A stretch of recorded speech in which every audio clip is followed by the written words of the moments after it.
Sunday Meditation, April 4th, 1982.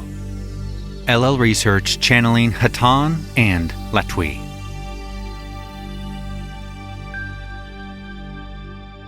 Carla channeling. I am Hatonn, and I greet you, my friends, in the love and in the light of the one Creator. We extend our love and our greeting to each of you as you can receive it. And we especially thank the instrument known as L for his recent increased dedication to service as a channel for our thoughts and those of the Confederation other than ourselves. We were attempting to begin the evening with a few thoughts using that instrument, but understand the instrument's desire to listen rather than channel, and will therefore speak through this instrument and offer again an opportunity at a later time. My friends, there is a cave that is a subterranean maze full of darkness, half darkness. And into this cave, this cavern, your mind so often travels. There are so many among your peoples who fear these travels that they constitute an enormous majority. And their fear of these deep and secret places of their minds is such that they would do anything which can be done to avoid these places, to not think, to not search, to not be awake. And thus you see around you, my friends, many whose intellects you know to be above adequate, who are working quite hard to distract themselves from that great cavern of being which lies below the surface of the comfortable, everyday illusion. And we share with you, my friends, the perception that this search through the mind for truth is risky. One does not stumble upon love, illumination, enlightenment, and blinding joy within 10 days after saying, "I shall seek the truth or your money back." Indeed, there is never a time, no matter how many times you have been into the dark places of your mind and come through them safely, when you are not potentially at the entrance to another blind alley, another difficult station, another mistaken perception, another point in your growth when it will seem to you that all has come to zero and that there is no more use in seeking, that there is no more hope for love and laughter and easiness of heart. My friends, those who seek shall indeed be given what they seek. But the truth of your being is such an enormous and gigantic truth that it is difficult to accept. The truth of your being is a truth of unity, not apparent unity, not conditional unity, but unity with the dark and with the light, with the shadow and with the angel. One love created all. One love creates you. One great thought is you and all else in the creation. Do you wish to know yourself? You have many choices to make, for again and again it will be easier to decide to know nothing more than to again affirm your desire to know. And each affirmation will bring with it a resolution, a lightening, and often that sudden burst of joy. We speak to you, my friends, not of those things that are apparently occurring about you, for you may apparently be most contented and comfortable or most unsettled, but of those tides which ebb and flow in the heart of your being. We can offer to you only the comfort that you could offer a child, for you are as children. And as you grow, there are not only scrapes and bruises, but very real dangers, most of which work out quite well. See yourself in your inner journey as a child. Know yourself as naive, unsophisticated. Yet, know that you are not alone, for there is always guidance, and this guidance is with you constantly. It is not our place to give to this particular group inspiration without a more serious note, for you have gone too far on this road. You know that the comfort of unity is not an illusion, and you have experienced much. But as you experience also that which is most painful, and that, my friends, is transformation. We, therefore, stand beside you as brothers and sisters, not wishing to inspire and then send you upon your way, but wishing instead to inspire in a deeper sense and be with you. Each of you is strong, and in quiet times may feel that strength. Seek ye then, my friends, the times of quiet, for all truly shall be well. Even in a night when there are no candles, the dawn comes. We offer to you by these thoughts a root, that which is below the surface. Just as in your conversation you spoke of the planting of flowers. The bloom comes and goes, and so your transitory experiences bloom and fade ever so quickly. And whether the blooming is effortless or labored, it passes and your true essence goes down again into the roots to be nurtured, to be affirmed, and to be fed by your desire, by your faithfulness to the will to seek the love of the Creator. We would pause at this time and, with those of Laitos, move among you that we may share our vibrations with each of you. If you will mentally request our presence, we shall be with you at this time.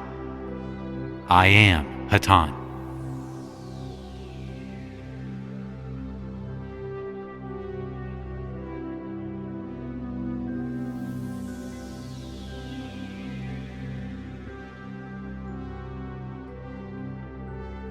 I am Hatonn, and I am again with this instrument. We thank you for the opportunity of working with each of you, and would now, at this time, transfer the contact to another instrument. I am Hatonn.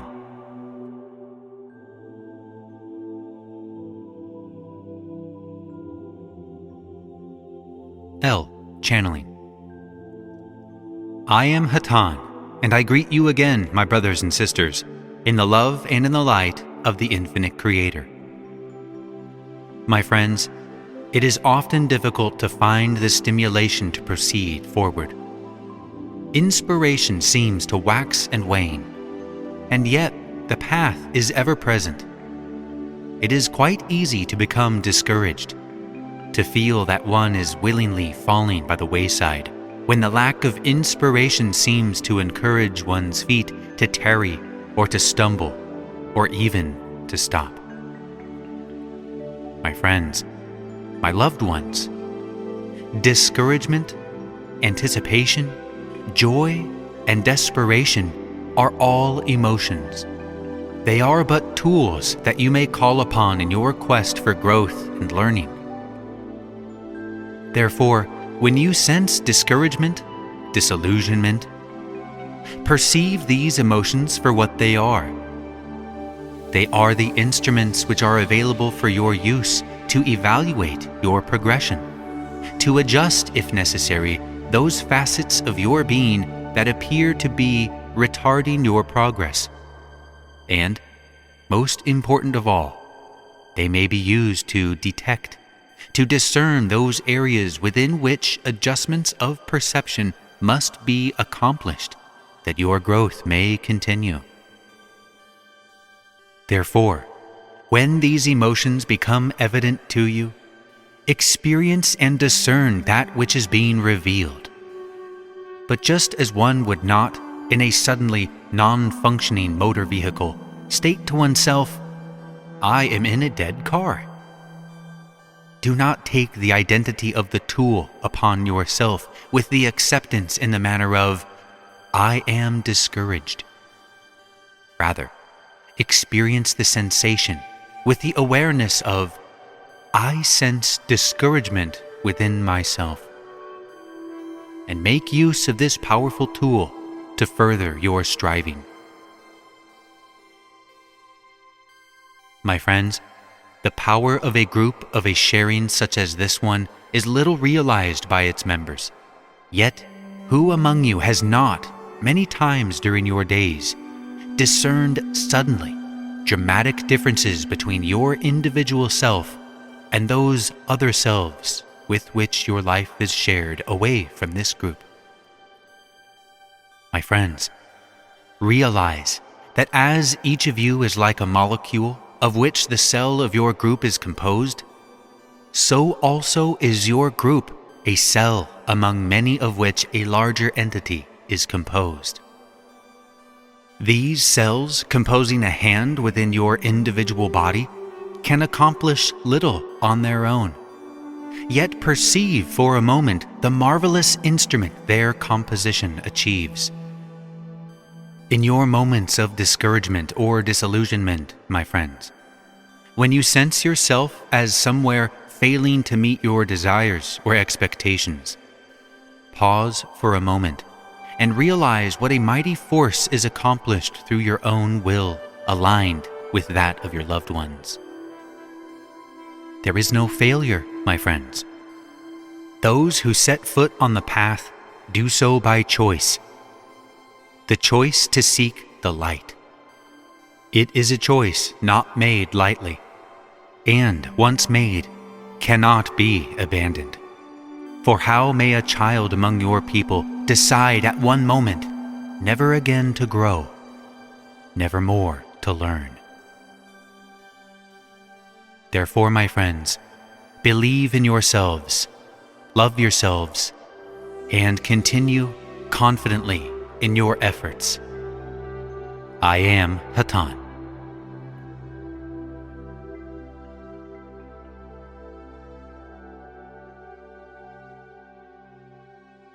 L. Channeling. I am Latwii, and I greet you, my brothers and sisters, in the love and in the light of the infinite Creator.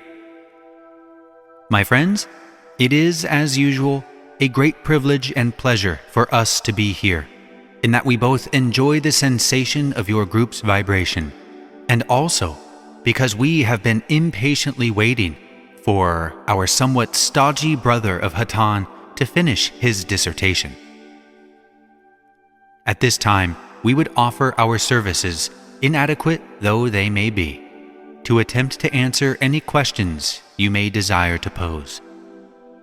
Are there any questions? R. Yes, Hatonn. What can you tell me of witchcraft? Latwii. I am Latwii. I assume that your question was directed to me, in that Hatonn does not seem capable of answering it at this time, so I will attempt to answer the question for him, or for me, as the case may be. R. Forgive me. Latwii. I am Latwii.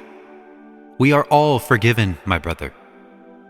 At this point, I will attempt to answer your question. Witchcraft can consist of many different attempts to perform specific tasks. There are facets of the general subject referred to as witchcraft, which are functional, and, as you may suspect, other facets which do not seem to accomplish a great deal.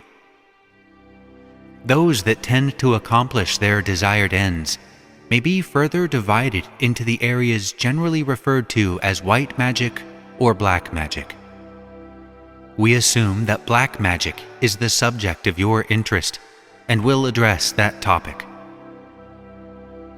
Just as your own group is endeavoring to progress along a path of service to others, so are there also individuals who desire to progress along a path of service to self. This, of course, you are aware of.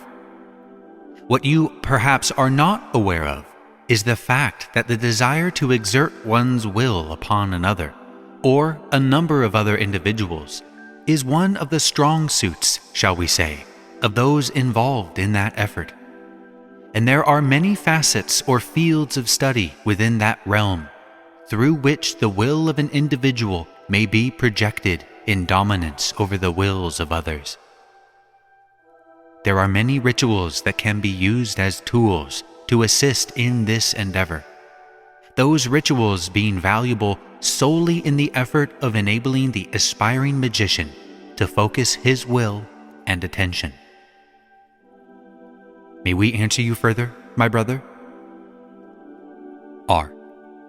I don't really know how to phrase what I am thinking, but I am curious if people who practice that, whether it be white or black, are basically doing the same thing that we are doing here, with it all leading towards the same thing, the same goal, just different methods. Latwii. I am Latwii.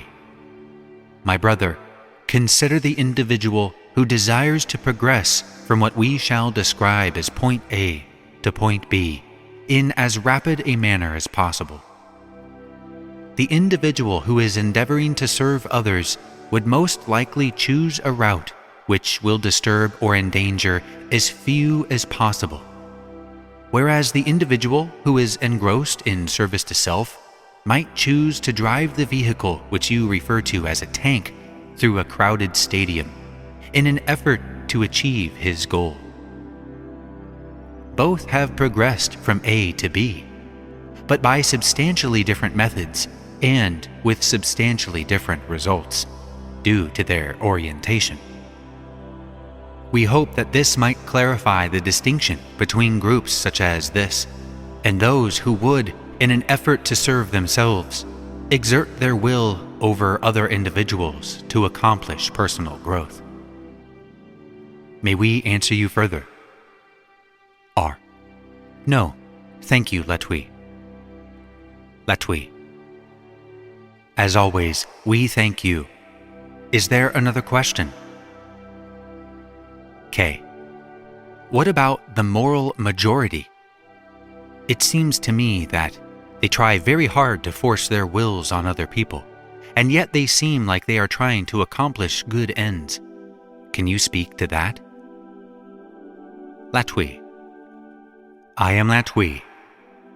It is difficult to address this question in that it refers to a specific group of individuals, and there are limitations upon the amount of information we are allowed to give due to the possible infringement upon your freedom of choice. It is always possible to select specific groups that seem to be significant because of the stridency of their voices, and regard these groups as being perhaps more significant than they are. We would simply say that the majority of the true accomplishment performed on your planet is seldom accomplished through groups which deal with the illusion, but rather through the efforts of groups that deal beyond the illusion, such as this group, or through the efforts of special individuals whose responsibility to strive toward certain objectives was taken on prior to incarnation. May we answer you further? K. No, that's answered the question. Thank you. Latwii. As always, we thank you. Is there another question? Carla. I wouldn't mind mopping up a little bit on that one, because it was an interesting one. Well, unfortunately, we don't get to hear all of Carla's question. Side 1 of the tape, recording the session, ended midway through. We pick up on side 2 with Carla finishing her question, and L is still channeling Latwii. Here's Carla. Potential as far as the potential for service of any kind? Latwii. I am Latwii. I am aware of your question. My sister, picture, if you will, that form of blanket or coverlet which is woven of yarn and referred to often as an afghan. if there are individuals who require the warming comfort of such an object to sleep comfortably, it would be an act of service for one or more people to lift that object and remove it to the location where the one desiring the comfort of warmth may have it placed upon them.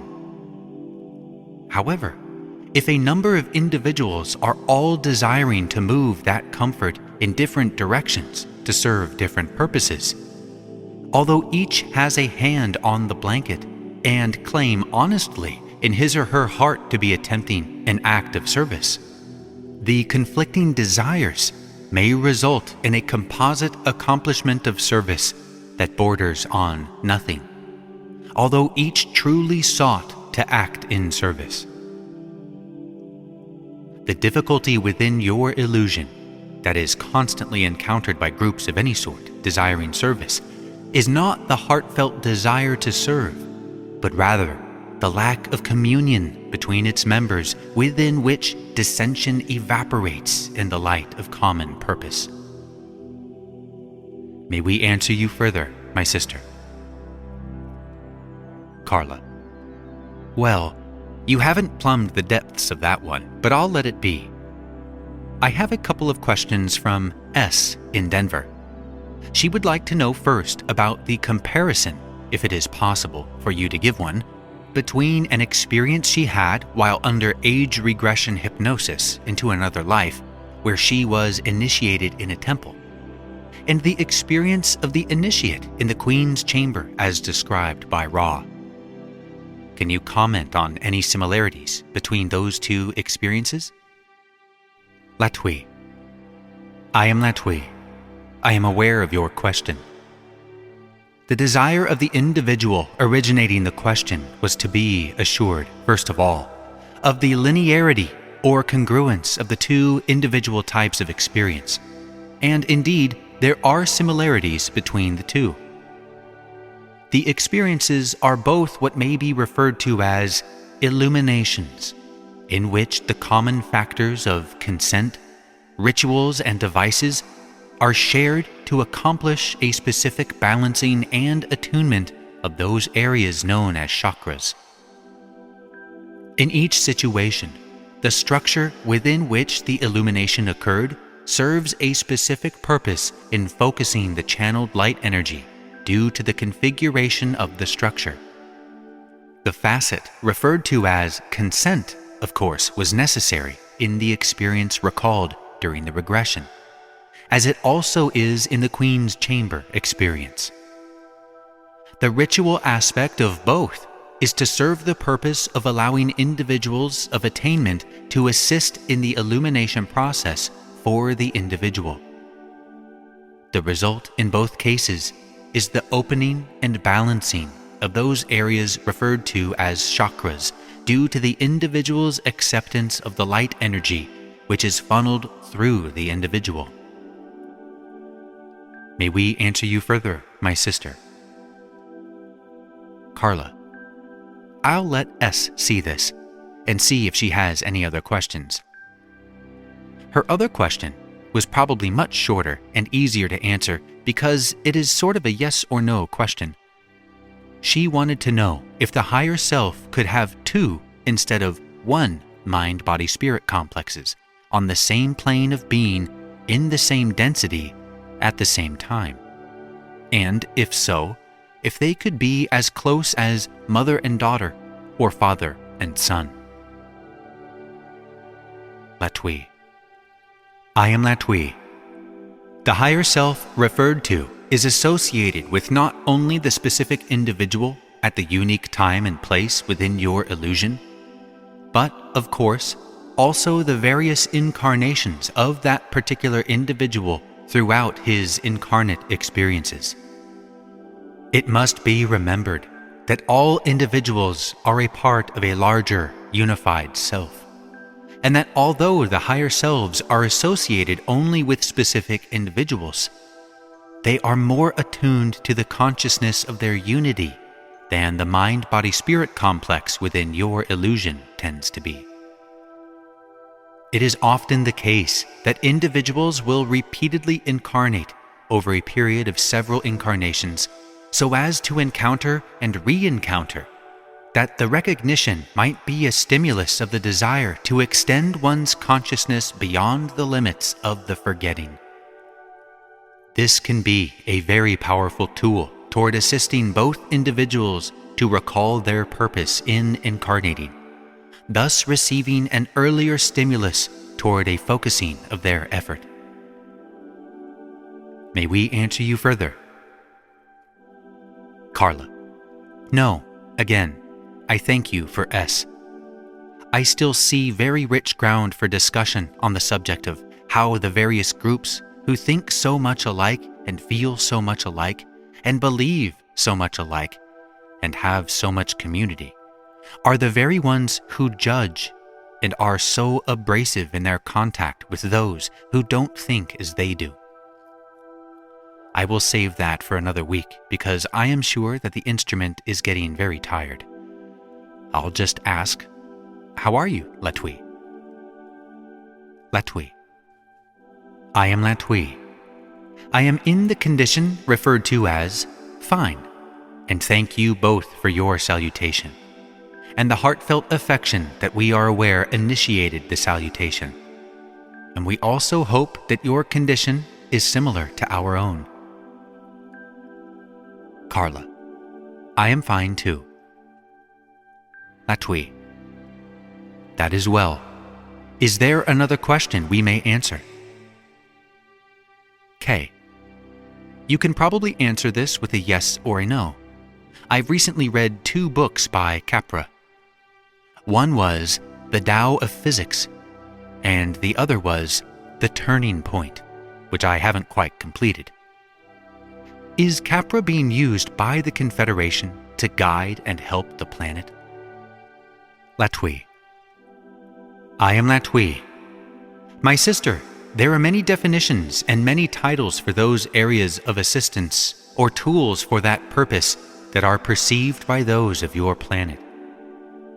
It is wise, perhaps, to recall that all originates with the Creator, and regardless of what name is attached to a particular object of interest or definition, the source is the same. May we answer you further? K: No, I'll accept that answer. Latwii: We thank you. Is there another question?